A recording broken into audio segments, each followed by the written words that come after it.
Hello, Pastor Jane here. If you're like me, you have had to either postpone or cancel your summer travel plans because of the pandemic and the necessity of staying home and staying safe. It can be very disappointing. However, I'm happy to let you know that I and the United Methodist Church of Palm Springs is inviting you to participate in a very special travel opportunity beginning this Sunday. That's right. Please join us as we go into the wilderness. Actually, you may feel like you're already in the wilderness right now, and we want to help you learn how to survive.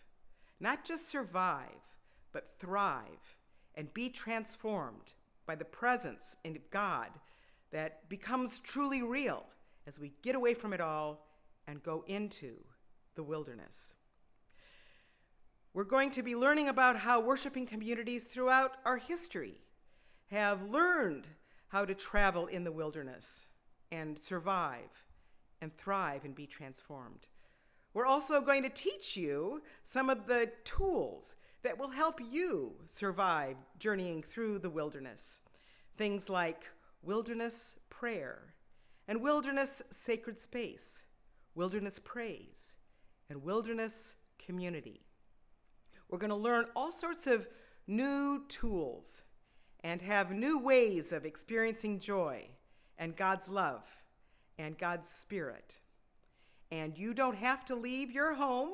This is something we're going to be doing miraculously while we're sitting in our chairs, and you don't have to bring a thing, although if you'd like, may I suggest moist towelettes. This is the thing my mother used to always put in every suitcase before I traveled, and I'm so excited that it is most appropriate for us to bring moist towelettes on our journey into the wilderness now. There's no reservations necessary, and the service is going to be excellent. It should be a great trip. So please join us this Sunday at 10 o'clock. Invite your friends, and remember, moist towelettes, not necessary, but highly recommended. Bon voyage!